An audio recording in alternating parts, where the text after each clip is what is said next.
Muy lindo en Instagram lo que posteas. Pa' que yo vea. Pa' que yo vea. Maluma baby. Okay, cool. Hi, hello, and welcome. God, why do I sound like a porn actress? What the fuck? Hi guys, I've been drinking.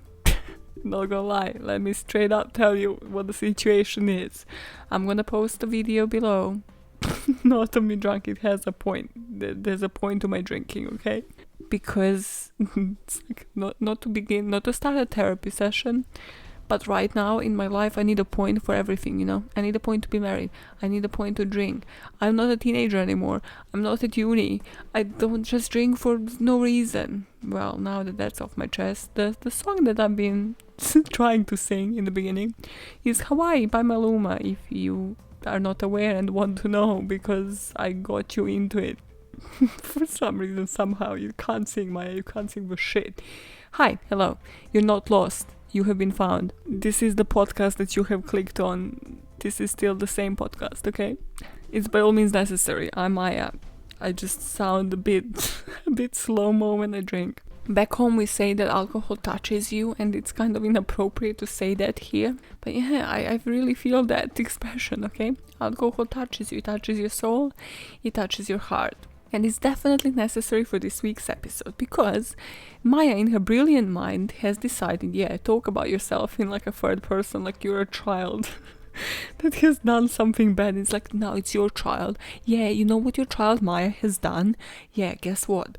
She has, for this month, wanted to take black victims and then just escalate the cases. So this week is gonna be like 20 times worse than last week. And then the last case of the month is gonna be like somehow even worse than that. Let me not spoil that, but yeah. So this week I'm talking about a case that is so bad, so bizarre, so interesting, and yet nobody knows about it. Nobody talks about it. I'm like, what the fuck, America? It's really rare that somebody hits me with like a massacre and I have never heard about it. Like, or, you know, I hear something on a podcast, I'm like, oh my god, what the fuck? It's like when it's an event, it's like multiple hundreds of people have died. You would be like, oh yeah, you know, Second World War, Nazi Germany. Don't go there. Don't even go there. But you get what I mean. You're like, yep, of course I would know of such an event. No, I can bet that I'm not the only one that has never heard about this. Right, America? Right. I'm talking about Tulsa Race Massacre, which you probably know because you've seen it in the title. Cool. Let's go. I actually realized while researching this and have hit up my colleague at work with a really weird question, because she's from Oklahoma, and I was like, hey, so I realized I know a person from Oklahoma. Hi, how you doing? Yeah, I don't usually hit you up, but listen, what do you know about Tulsa Race Massacre? I was like, is it being talked about? You know, did you hear people talk about it on the streets? And she's just like, yeah, there's a whole deal with that. And basically, no. But when they do, they refer to it as a Tulsa riot. Just to cover up the fact that, you know, it's to deal with race, because riot sounds like, oh my god, somebody has rioted and then they have died due to the riot. When that's totally not what the fuck happened. A bit of a background. So we're placing ourselves after World War I in the neighborhood in Tulsa, Oklahoma called Greenwood. And this was actually one of the wealthiest black communities neighborhood. It was actually called Black Wall Street. However, of course, because white people are the worst, they cannot let black people have it. This area was actually really famous for the segregation. So basically white against the black, and white people were like, well, why the fuck are these people so successful? Because we're pieces of shit. And of course, because of the civil rights lacking in the area, what it allows to happen is for a supremacist group to arise. And this was when the birth of KKK has happened. It's prime time for KKK. And actually, in the 1920s, the KKK membership exceeded 4 million people nationwide. Like, that's just insane, especially for 1920s. Like, how do you even preach? How do you even reach out to that many people? So, no civil rights, segregation, KKK is on the rise, Tulsa is a booming oil city. Of course, black people couldn't actually vote, so regardless of them actually having just a bit of fucking success, Why can I not say success? What the fuck is my problem? Just having those booming businesses, there was a law that still mandated racial segregation. So, let's say your neighborhood had 3/4 of it that were white, a black person couldn't live there.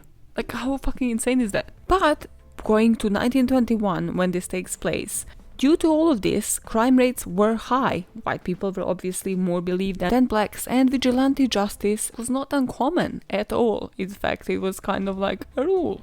So, speaking of, then obviously you conclude Tulsa was also really segregated, and Greenwood was mostly populated by black people. As I mentioned, it was called Black Wall Street. So now it's time to dive into the core of this case. It all started with a black man walking into the elevator with a white woman inside. Over the 18-hour period on May 31st to June the 1st, 1921, a white mob attacked residents, homes and businesses in the predominantly black Greenwood neighborhood in Tulsa, Oklahoma. This event still remains one of the worst incidents of racial violence in the US history that nobody talks about, where the number of deaths have been covered up for a century by all means necessary. What was the motive behind Tulsa Race Massacre?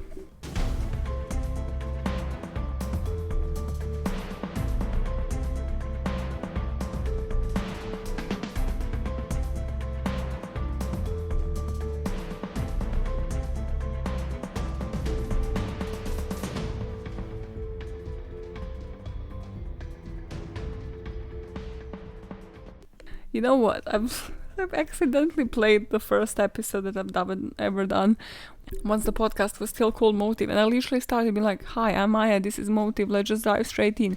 Like a fucking psychopath. Who the fuck does this? Like, no background, no like, oh, hi, welcome, how you doing? How have you been? No, psycho. Okay. Well, not this time. This time I gave you a fucking background. I should do this more often. I should do this like every 50 episodes. Let's say, episode 50. Well, I've started early, it's like episode 32. But you know what I mean? Like episode 50, I get fucking drunk. Episode 100, I get high and drunk. Oh boy, I would not be able to record. Trust a bitch. Okay. So, I know you were saying it in your head as I was telling you the blurb of the video.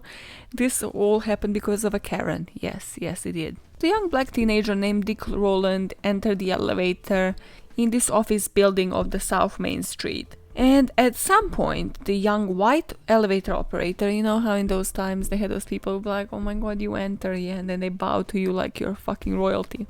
So, her name was Sarah Page, and she just screamed. She just continued screaming, making a fucking panic attack out of nothing. It would later be confirmed that he either like stepped on her foot or whatever. It just literally didn't do fuck all to her, but she just screamed. So Rowland, especially imagine the time, even now, somebody black or white would just probably run and be like, what the fuck is happening? Like, you're gonna get me in trouble for no reason. So of course he ran, and the police were called. And then there are different sources that say different things. So, I believe in the second part, okay? Listen. So, one source say that immediately, like, this white mob, the police, the military, everybody was just, like, on it. They went to search for Rowland and, like, they put everything into action. The second part says that Tulsa Tribune published this story. And, well, there was like a story published. So I think like that's more what has caused this, just because like now it's in the media. Now somebody has to act out on it. You know it. Journalism is how it works. So proud to have that degree. Okay. So whichever story you prefer to believe, during that next day, it has circulated through the city's white community. And that front page of Tulsa Tribune has actually claimed that Rowland has raped Sarah Page.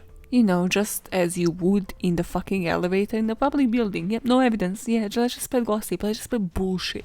So the police goes and arrests Rowland.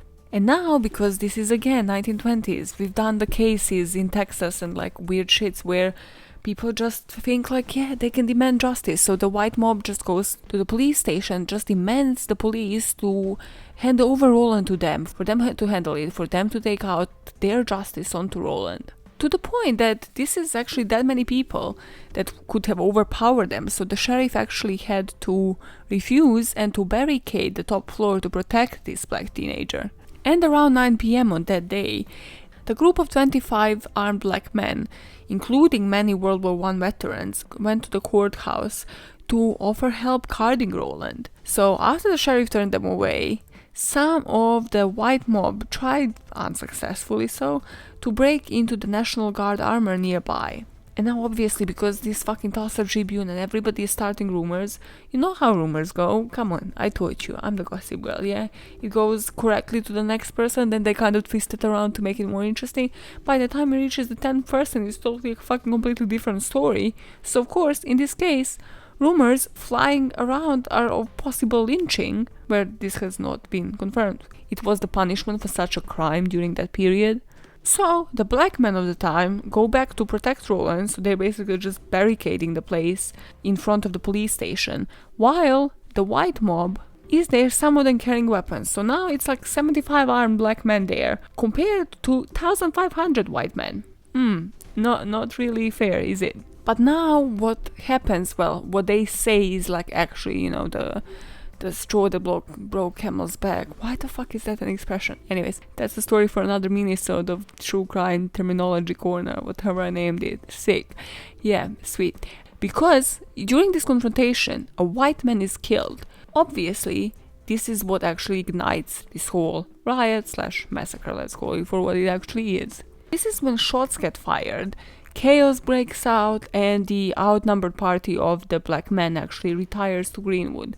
Of course, this is not where it ends, because white people are angry and fucked up in their head. According to the 2001, just note the year already, commission report, a white man tried to grab a black man's gun, the gun went off, and the white mob just spread out through the streets of downtown Tulsa, shooting black people on sight, just because, revenge. They're like, no, this is not fair. Because, you know, one of them was shot compared to the person that's in prison. That doesn't matter, that's not fair. So what ensued was tunnel shooting of unarmed men in movie theaters, in like all of these local places, like post offices, just on the streets, anywhere and everywhere, going to people's houses. Because again, the fear and how we other people was just so influential. Obviously, they have believed, there was this false belief that a large-scale insurrection among black Tulsans is underway, that they're gonna start this riot against them. Well, like, they haven't, so how are you justifying it? You get what I mean? God, I shouldn't be drinking. Okay. And then, of course, the hysteria develops, because now the gossip has reached like 1,000%, and you know what that means. It's not just that these black people are going to try to retaliate. It's now, no, they're gonna seek help from nearby towns with like another large African American population. Oh my god, God forbid, there's gonna be even more black people here now trying to riot. Let's protect ourselves. And by protect, I mean not protect, but like let's just jump the gun and actually just like start firing and killing people, just because they might do this. And the white mob was obviously not in on it by itself. The police actually instructed to, quote, get a gun out and get a nigger, end quote. So now they get a backup of the National Guard to subdue the rioters. Aren't you the ones rioting? I'm sorry, but like how has this been twisted this much out of proportion? You are the ones rioting towards people that are basically just protesting, so what? Now this kind of, in my eyes, from what I've read, becomes like an organized mission. The police is in on it, the white mob is in on it, the National Guard, then the military, because the planes get involved as well. And it's kind of like a tactical mission. It's technically a war for them. And the National Guard actually goes out, so like they're people killing people, while the National Guard is going out and arresting and rounding up like numerous black people and taking them to the convention hall on this Brady Street, just basically detaining all of them. While that is happening, this is why I think it's really tactical, because the white mob is stopping firefighters from reaching the burning neighborhood. Why the neighborhood is burning? It's gunfire, but it's also the planes. So the planes are technically releasing the bombs onto like the black businesses. Literally, they were just aiming for like every single black business in Greenwood, because they were like, no, this is Black Wall Street, this is booming businesses, no, this is how we attack them, this is how we get to them. Fuckers. I worked, okay, I need the like sideline. I need my personal story, personal godmother story. I worked with this woman. I got reminded now when I said fuckers in a really angry way, because I can say fuckers in like a really happy way, like, you know, when I say bye fuckers. So I worked with this woman for like Lola's Cupcakes ages ago. It wasn't that ages ago, but like, yeah, it still was like 7-8 years ago. Okay, cool, not important. And she was like, why do you say bitch in like so many different ways? Like, how do you do it? And I just looked at her like, bitch, bitch. Like, what is not clear? Literally, you just say things in different intonations, you know? You can say a sentence that ends up as a sentence. It ends up like as an affirmative. And then you can say it, and it can be a question, you dumb bitch. Okay, go, no. And then this continued. So over these 2 days, so between the 31st and the 1st, the mobs of white people both looted and set fire to African American businesses and homes. So it's not just like businesses. No, we're attacking you personally. Let the people live. And the problem with this, well, if you thought this was bad, a lot of them were actually World War I veterans, so they knew how to use firearms, they knew how to set fires, they basically knew how to attack. So this was quite tactical and quite planned. So according to the Red Cross estimate, about 1,256 houses were burned. 215 others were looted but not torched. So what they destroyed was 2 newspapers, school, library, a hospital, churches, hotels, stores, and just many other businesses and homes that were black owned. Isn't this the fucking wildest story that you haven't heard much about or anything about? By the time the National Guard and this governor actually decided like, oh, let's declare martial law, let's call it quits, huh? It's been enough, it's been 2 days, we've burned enough, idiots. Around 6,000 people were under armed guard at these local fairgrounds. So let's go and discuss the aftermath, because as you might tell, this is gonna have some consequences. And by consequences, I mean consequences for the black people, the community, everybody whose lives have been ruined. Of course, it doesn't mean consequences for the white people. Fuck no, of course not. In the hours after the Tulsa Race Massacre, all charges against Dick Rowland were dropped.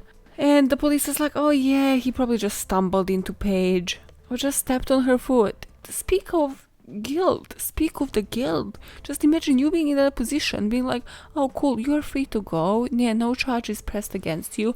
But yeah, during the time that you have been here, we have kind of killed like hundreds of people. And there's technically a war outside and you don't have nowhere to go. But yeah, you're welcome. Go get out of the fucking police station. Fuck this. He reportedly left Tulsa and never returned, which, I mean, I don't blame him for it. Also, it's, as I'm mentioning, like, it's just the guilt you must feel. You're like, yep, you were just there, chilling in prison, not knowing what's gonna happen with your life, while hundreds of people have been dying.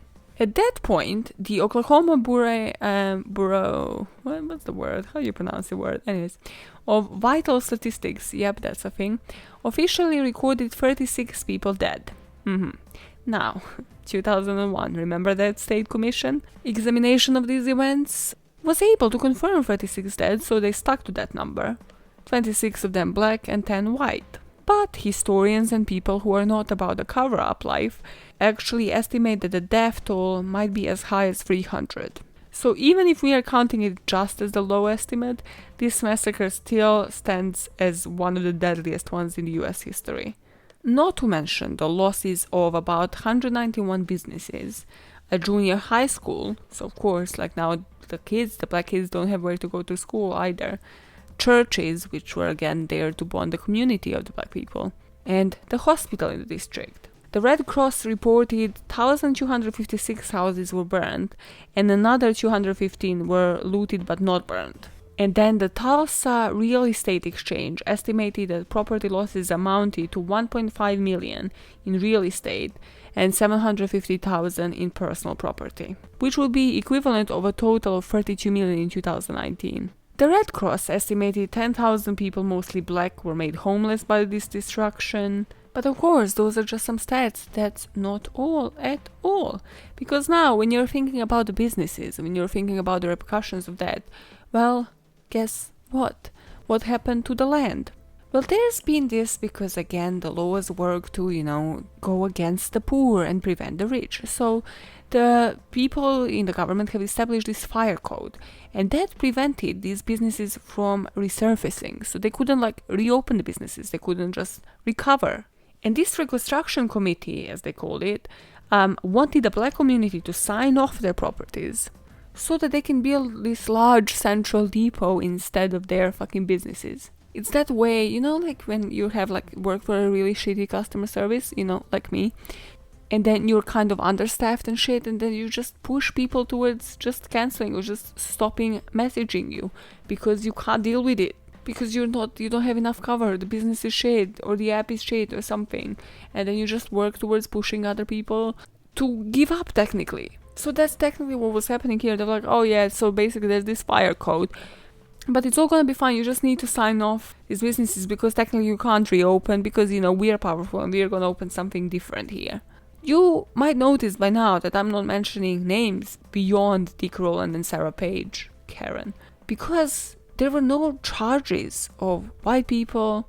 I read of a case, like I read in one article, there was this cop that was brought to court, but again, there was never like mention of his charges. It was like, oh yeah, we're definitely holding him accountable, and then nothing happened out to it. What else I find super interesting, and like again, why you probably haven't heard about Tulsa Race Massacre or haven't heard much about it, well, that's because that was intentional.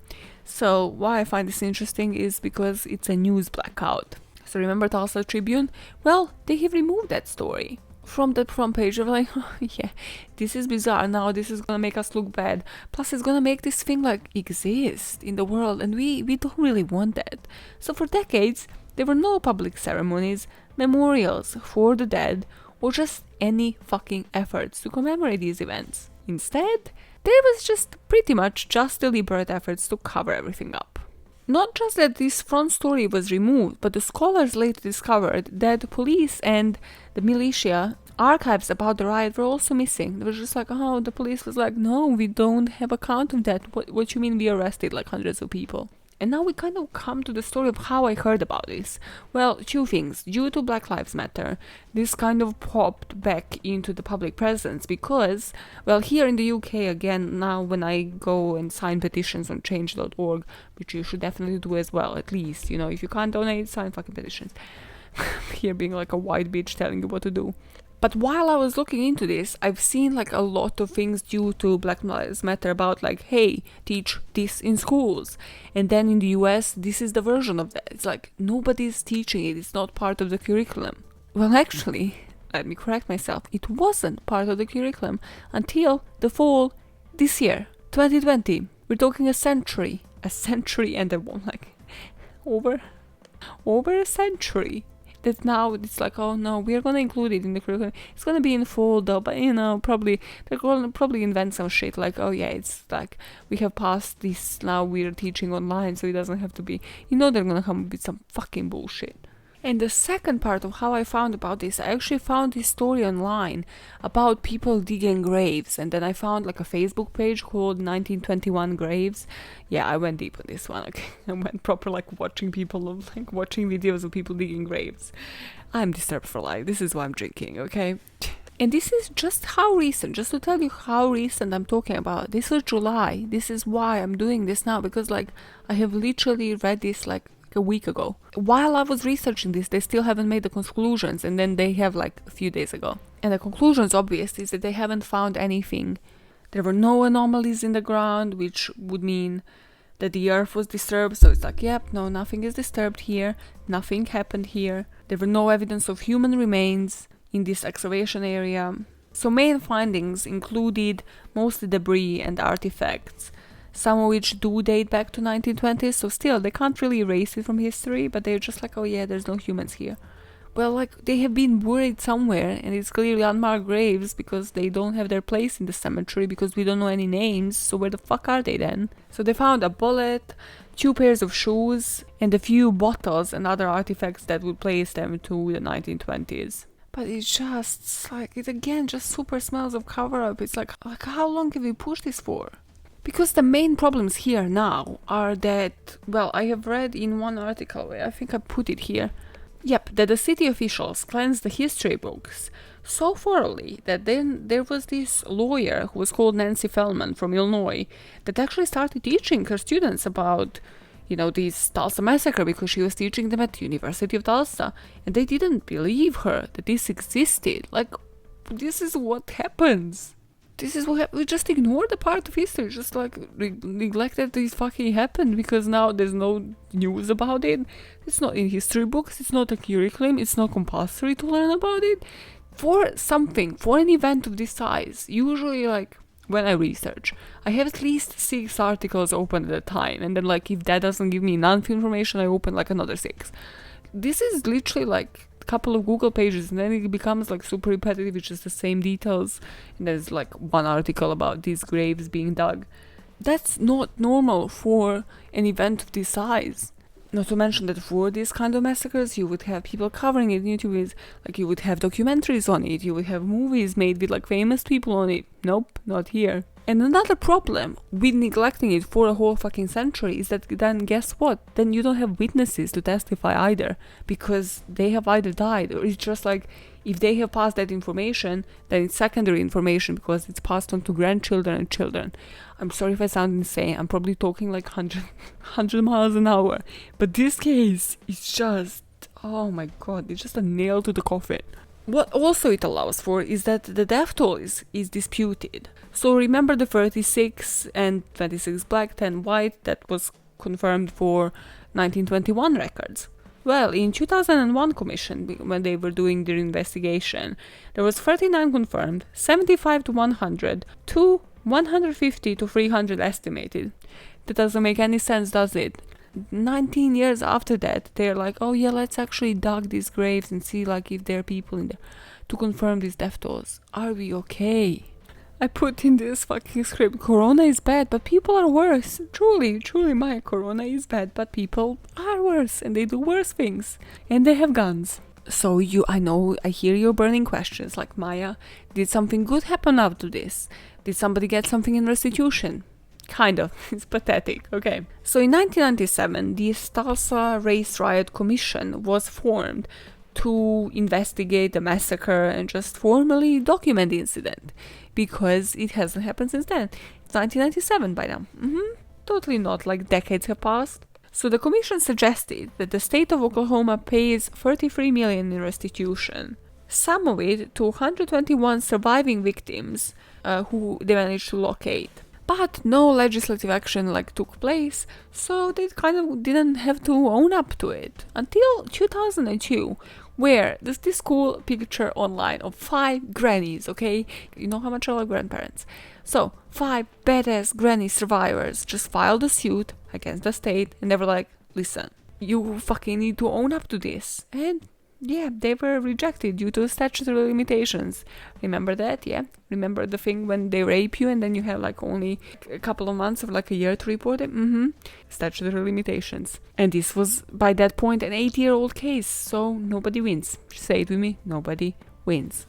Due to the noise that they have raised, actually, in April 2002, this private religious charity, they're called Tulsa Metropolitan Ministry, paid a total of $28,000 to survivors. So this is a little bit more than $200 each, using these funds that they have raised privately, because again, nobody cares about it. It's something positive, but then what the fuck can you do? You can burn $200 in 10 minutes. So again, trying to see the positive, trying to see what came out of it. So since 2009, it's included in Oklahoma history books. 2009, you heard that right. And the Race Riot Commission was renamed in 2018 to Race Massacre Commission. So they're like, okay, we're not hiding, we hide the name again. Oh, and the kicker is that they have dedicated a park. You heard that right. People are gonna go to a park to commemorate people. Are we okay? In 2010, not even 1921. No, they're like, oh, there's a park. Shut the fuck up, you have a park now. You have a memorial. It's weird flags, but Okla, You get it? Because it's in Oklahoma. God, this is the worst joke I have ever made. Oh God, I need another sip of this drink. And as I mentioned, it's only this year, in fall, hopefully, maybe, somehow, that is becoming the part of Oklahoma school curriculum. Now I put in the script, this is truly it's not even laughing matter, but do you understand how crazy this is? This is the case, but do you understand how crazy this is? If there was a serial killer who have just, during 2 days, killed 300 people, you would not hear the end of it. There's every podcast, there's every news station, literally there would be Amber Alerts for this person everywhere out there. You wouldn't hear the end of it. It would be worse than how people talk about fucking Ted Bundy. But this just hushed for a century under the carpet. Are we okay? This is why I'm drinking. That's pretty much the case. I had like this whole paragraphs just explaining the background, which I kind of mentioned in the beginning to give you the idea, to just place you in there, like give you the idea of what was happening at the time, and it just kind of just breaks it down even more, but it's even just more sad. So, fuck that. Let's just skip through that, and let's just discuss the motives behind this case. Straight up racism. That's it. Just straight up racism. Also combined with othering and just like showing how some people are less human than the other. Yeah, remember that? Remember how many multiple times in history that has happened and it has led to nothing good, and it has led us to justifying that. But here, I have never heard of a case where it was just this propaganda and this fucking bullshit, this hysteria spreading, has just resulted in 100 years of cover-up. It's like, how many times during this episode am I gonna say, are we okay? Can we just do better? Can we not cover up an event for 100 years due to racism and then make it appear for like a week during Black Lives Matter and then again forget about it? Like, it's fine. We have tried, we have dug up the graves. What else do you want us to do? Oh, just fucking do better, just improve everything. Have news stations cover it. Actually interview other people. Find out the actual death toll. Dug up more fucking grounds. Actually give people some money in restitutions that is probably owed to their like great-grandparents by this point. God, this case riles me up so badly. It's just so bizarre that you never hear about this shit. And I'd like to tell you, I'd like to sit here and tell you like how far we have come, you know. It's like, oh my god, no, listen, but 2020 we're doing so much better, are we? We are not. Like, look what's happening in the world. We are not. It's like the shit that was happening during my great-grandma's time. While like she tells me about this bullshit, I'm like, yep, that's exactly what's happening in the world right now, grandma. So yeah, that was pretty much insane in the brain. And that's the story, and that's the saddest case of Tulsa Race Massacre. I mean, obviously I could have taken it very much political, but I'm not into politics, so I know about that whole thing that Trump has had his rally there, and like there was for a particular reason, because, you know, white supremacy, all that this year. But again, I don't know much about politics, so I'm not gonna sit here and be like bullshitting about left wing, right wing, whatever it is, and tell you how politically incorrect this is when I don't know first thing about politics. I actually want you to hit me up on the socials, that BAM pod everywhere except Facebook, or podbamn@gmail.com, like letting me know, did you ever hear about this story? Or like if you are actually from Oklahoma, like what kind of stories circulate in your area, especially if you are from Greenwood.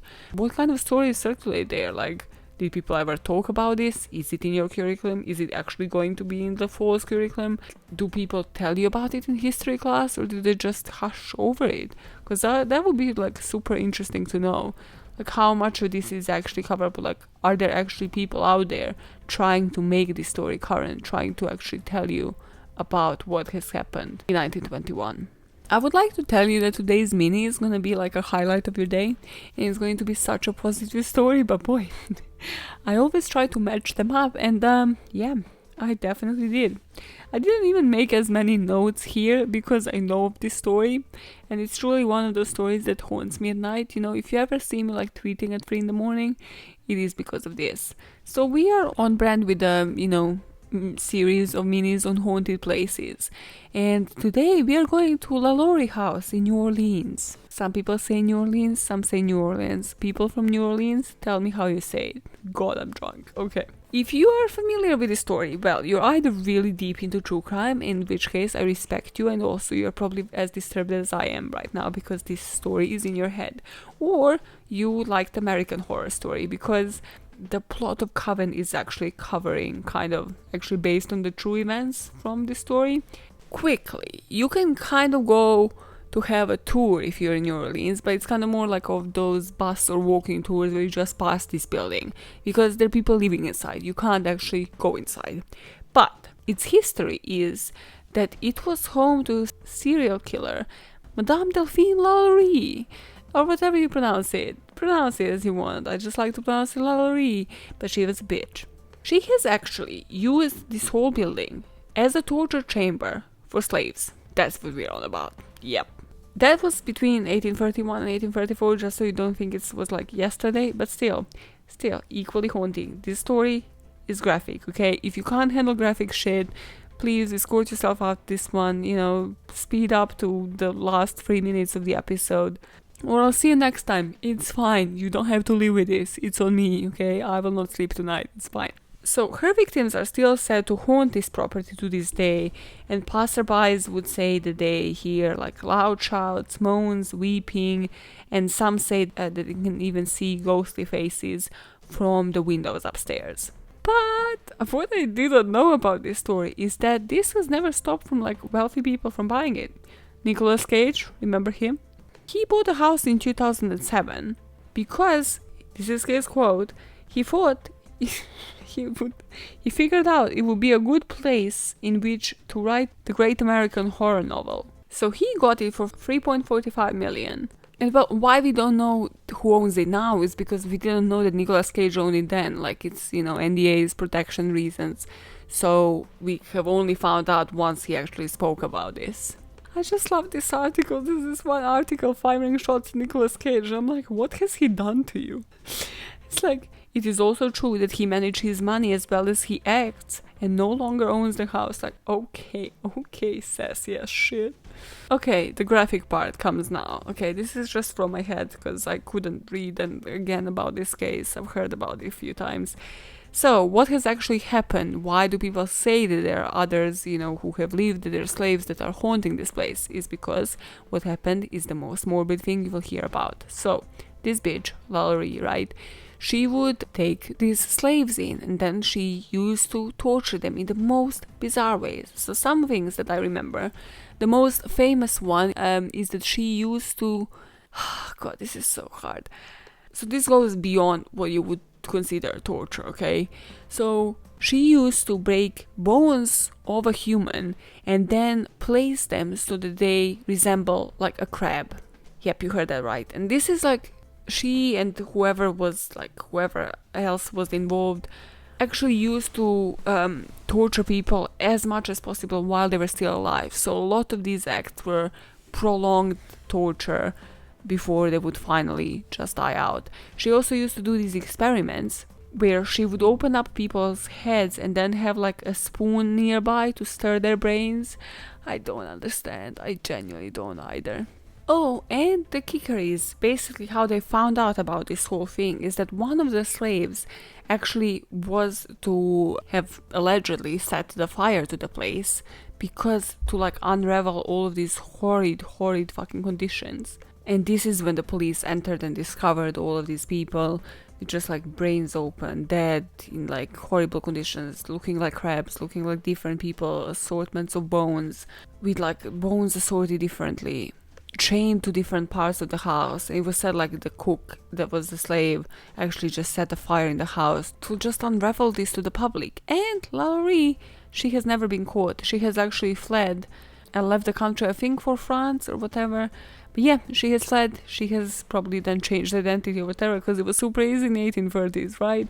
And yep, was never found. She got away with it. Sometimes I just don't believe in justice, But yeah, I do believe that people get to haunt you forever until there's some justice and you make good decisions. Oh, also, I almost forgot, because she was such a psychopath. Just, if you had like a little tiny bit of mercy. Basically, the slaves would try to escape or try to get sold off to like other masters or whatever. And then her family members would buy them off and then bring them back to this fucking torture chamber again. But it just today has been heavy. And then what I found on this Ghost City Tours website is that basically there was this medium who has stayed for a night at the place before it was sold. And she said she has experienced such a heavy emotion. And she sensed the spirit of a young boy who liked to play pranks on the living, and the spirit of this little girl who was just often nervous. But she has also said that the spirits have left the house, so that whatever happened there, LaLaurie does not visit the house any longer.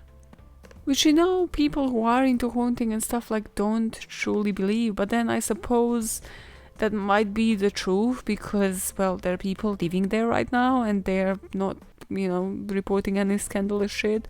Or maybe they have signed an NDA and they can't. Fucking Nicolas Cage, until he actually moved out, he was like, yeah, I'll live there, listen. Also, he hasn't actually reported that he was, usually in those haunting experiences, people report that they have either been like attacked by the ghosts or like scratched or screamed, or just, it's usually like something physical. They alert you of their presence. And in this case, just doesn't seem to have happened. But I mean, I might not believe in ghosts and such experiences. Well, maybe because I've never stayed in a haunted place, but I kind of believe in like bad energy places, and this definitely does not sound like a place you would want to buy for millions of dollars as well. Like, what the fuck is your problem? So yeah, in this research I've read some things on TripAdvisor, and there are people like super gutty that they can't actually go into the house. I'm like, really? You want this upon yourself? Are these your fucking choices? They're like, I just, nobody told me I can't go into the house. We just ride by a fucking bus. Like, how underwhelming. Chill, okay? Take a chill pill. You don't want to go inside, okay? Bad things happen inside. Sober Maya here. Put you through a ride, haven't I? First of all, it was super depressing, but also, I don't know why, but I think that when I'm drunk, when I'm recording in the drunk mode, which only happened once, because as I told you, I need purposes to be drunk. I don't know how dare those podcasters, like wine and crime, and that's why we drink. All of those podcasters just fucking get wasted and record cases. For me, that would be a mess. Because when I'm in that drunken mood, I think that I'm speaking really fast. Like when you're high and you're like, I sound so deep right now.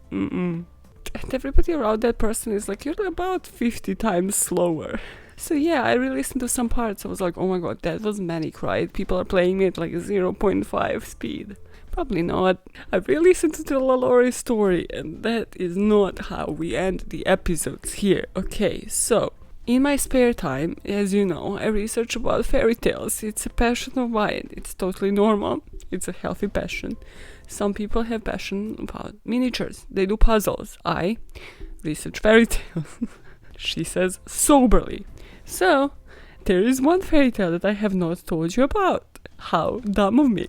By the way, if you listen to the podcast just for these little bits, I'm gonna put a video below of like me covering these fairy tales on YouTube, like as a bunch of them, as clusters, because I'm, again, super passionate about fairy tales.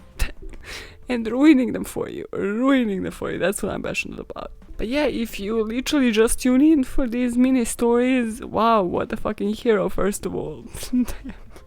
That's some commitment, speeding up for the video just to come to that part. But yes, I respect you. Listen, the telenovela that I haven't covered, the fairy tale that I haven't covered yet. Drum roll moment. Snow White. So the story that you know and love is heavily focused on a mirror on the wall. So there's this queen that is like a petty fucking bitch, and she's like, who is the prettiest of them all? And then she's the prettiest all the way until, well, her stepdaughter, is kind of age. And she's super jealous of this now because reasons. These fucking fairy tales needed some reasoning. And that was apparently inadequate enough of a reason. It's like, no, I am petty, but yeah, I am jealous of my own fucking stepdaughter. Is she gonna be a competition? What is the competition even? So she sends this henchman to kill her stepdaughter, logically. But this guy basically just tells her the plan in the forest and lets her go, and then brings like a pig's heart or whatever to the queen. But because nobody knows about this mirror, right? Nobody knows that this mirror is fucking magical. So the very next day, this queen asks the mirror again, like, hey, mirror on the wall, who's the pettiest of them all? And the mirror is like, still you, bitch, still you. But I think you wanted to ask who is the prettiest, and that is still the Snow White. And she's like, I'm gonna finish her off myself. And in the meantime, Snow White has a different plot where she comes up to this like house of 7 dwarves. Pitufos, pitufinos. Okay, it's one of my favorite words in Spanish. Anyways, doesn't matter to the story. So she's there, right? And they're like, yeah, you can stay in this house, but yeah, can you just be a maid for us? And she's like, okay, cool, fuck it, better than being killed, right? No, because she's a gullible little shit. So to kill her, this stepmother is now fucking transfiguring herself into a bunch of fucking Halloween costumes. And she's every day at the door like, hey, how you doing, girl? Look at this. I have this comb for you. And then she's like, let me try comb her hair. And every single item is like poison. So it's like a comb and then a scarf and then finally like an apple. But yeah, all of these items before that apple make Snow White just faint. And you know, she just wakes up and is like, okay, cool. Yeah, I just collapsed. For no reason. Maybe these dwarves are impregnating me. I don't know. I'm just speculating. I just watched too many telenovelas. But yeah, finally she takes a bite out of the apple because this bitch just offered her one apple. It's like, what kind of salesman are you? Like, why not offering, you know, apples are offered usually in pieces or kilograms. Why are you offering this bitch like one apple? It's a plot, okay? It's a plot they went with. So she's dead now, yeah? But because these dwarves don't understand how dead people are exposed, they like just put her in the middle of the forest in this motherfucking glass coffin just so everybody sees her. Because nobody in these fucking fairy tales cares about decomposition. They're like, no, she's gonna be preserved like this forever. And then, what you know, this prince, for no reason yet again, comes upon this coffin one day, you know, as he's wandering around doing his royally duties, clearly in the middle of the fucking forest. And he's like, oh my god, this bitch needs like a proper grave. Why is she so exposed? Maybe she will decompose. And then as he tries to like transport her, okay, I think like the cartoonish versions show that he kisses her and she wakes up. Like the normal versions of it shows like, oh, the normal, under inverted commas, shows like he's transporting her and you know, she trips out of basically the coffin and spits out that piece of apple. Because again, digestion, they didn't know how it works. And cool, yeah, they live happily ever after. But at the day of their wedding, the stepmother is again talking to her mirror like a fucking delusional bitch. And she's like, hey mirror, what's up? Who's the most pretty? Who's the most beautiful? And the mirror is like, oh, it's the prince's bride. And she's just like, who is the prince? Who is the bride? I didn't approve of any of it. So she just crashes this wedding. And the prince, now knowing that that's the stepmother that wanted her dead, was like, listen, this is what we do. I'm totally not a psychopath. He orders that the stepmother wears a pair of red hot iron slippers and dances them until she drops dead for the attempted murder of Snow White. Are we okay? Like the levels. No, we are not going to have her suffer an equal fucking thing, like just try to poison her or anything. No. She is going to suffer. We're gonna torture this woman. Now, why I truly love Snow White and this fucking story is because somebody, when I have read this, I was like, somebody was more drunk than me, man. Somebody was high for days, okay? So there was this German historian, right? Of course, the German. His name is Eckhart Sander, okay? Eckhart, like Eckhart Tolle, yeah? So, he thought that Snow White was based on a real person. And when I read it, I was like, okay, you have my attention, sir. Which parts did happen? Was there a mirror on the wall? Was somebody tripping highly? Was there 7 dwarves? Please, explain yourself. And he was like, no, say no more, Maya. I got you, girl, I got you. So, there was this noble woman named Margaret von van Dijk in 16th century Bavaria. Or Bavaria, you know, if you're German. She fell in love with a prince who later became Philip II of Spain.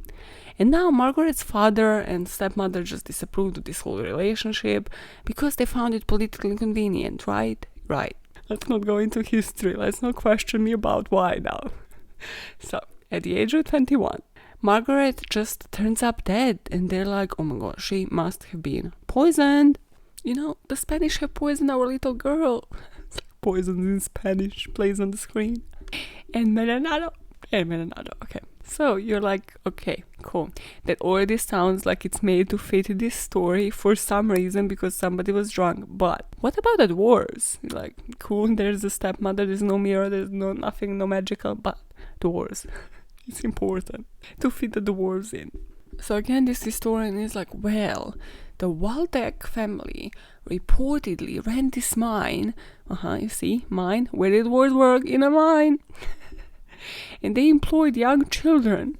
This is not funny, but who the fuck was fitting the story in? Many of whom suffered from these like severe deformities because of these poor working conditions. So, you know, they didn't see sun much, they couldn't grow because they were young children, so they were dwarves. This totally does not sound like somebody just tried to fit every single part of this story in. The best part though is when they were like, okay, cool, so she was poisoned, but in the story she's poisoned by an apple. And they're like, so this historian is like, well, I believe this stems from this historical event. Let's call it a historical event. In German history, like, oh, tell me what historical event? Germany did have plenty of those. Well, there's an old man in this historical event that was arrested for giving poison apples to children who believed they were stealing his fruit. And you're like, event, huh? You see, when you said event before, this was going into like a real story, not just like an occurrence on the streets. That, yes, morbid enough, but seriously, what event was the name? What's the name of the children? What's the name of the seller? Has he been arrested? Yeah, you need to have names. You need to have facts to call something an event. Jesus. So yeah, that was one random ass episode, wasn't it? But now, what time it is? It's time to make your mom proud. It's time to make your stepmom proud and not get poisoned today. Woo! But be uglier than your stepmom. This is what we learned from all of these fairy tales. Just whatever you do in life, don't let people envy you. Get ugly. Today, go and ask your co-workers, do they do things with a purpose? Has their character as well changed where they need to do things that has some sort of purpose or like some sort of explanation in their head? And if so, why? Struck up a conversation. Are they the person that they have been at uni?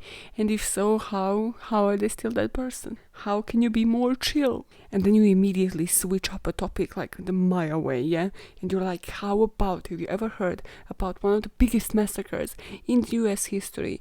I bet you haven't. Name it for me. And then you twist it yet again and you're like, what cases? What true crime cases? Oh, you're into true crime, yeah? You say you're into true crime, yeah? What cases do you know where the victim was black? What cases do you know where about 300 people have died? Tell me right now. And then because they're gonna be freaked out, well, let's talk about a topic that everybody's talking about. New Cardi B video. Have you seen it? Are there hoes in your house? Are there hoes in your house? How do you feel about Rosalia getting about 5 seconds looking like a fucking goddess in that video, while Kylie got about 30? Real topics, conversations in these Zoom meetings. Because we are mentally there, we just need to bring it there conversationally. Wow, so deep. It's time for me to escort myself out of your ears and out of this podcast. Escorting yourself out of your ears sounds so invasive, but then yet so nice. Come on, move on with your Monday and move on with your week. There's plenty of this in the library that this came from, so yes, you can definitely binge on all my episodes and interact with me on the socials, you know. If you like miss me between Monday and Monday, that was so nicely said. It's like if you miss me during the week, you miss me between Monday and Monday. God, I'm gonna drink again tonight. Listen, fuck this life. But yeah, between Monday and Monday, what you do, you keep making the world a better place. One motive at a time. Bye, fuckers.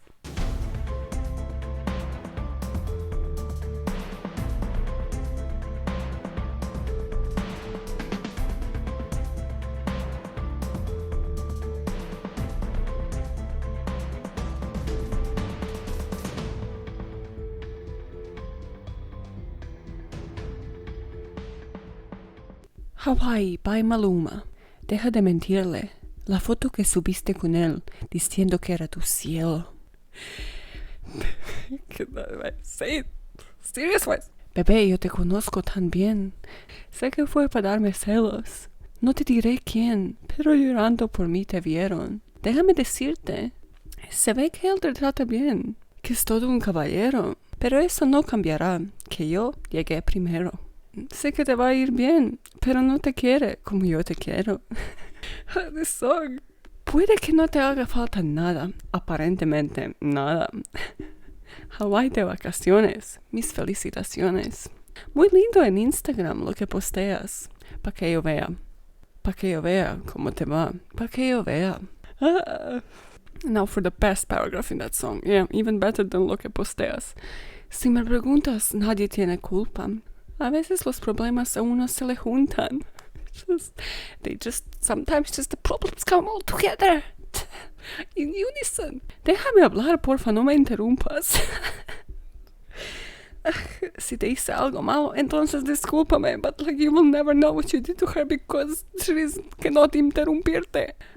Because you don't let her speak. Okay, it's time for me to actually exit this fucking podcast recording. But yeah, lo que posteas, para que yo vea, okay? Posteen, para que yo vea. It's not a verb, it's not, we try. Okay, I looked it up at the Real Academia Española because, you know, that's like a legit source. Postear does not have that meaning at all. It's like making a fence, you know, when you put those poles. That's, yeah, putting those basically posts to make a fence. I could do this forever. But yeah, postear, Maluma. Let's put it in dictionaries, it is. El fin.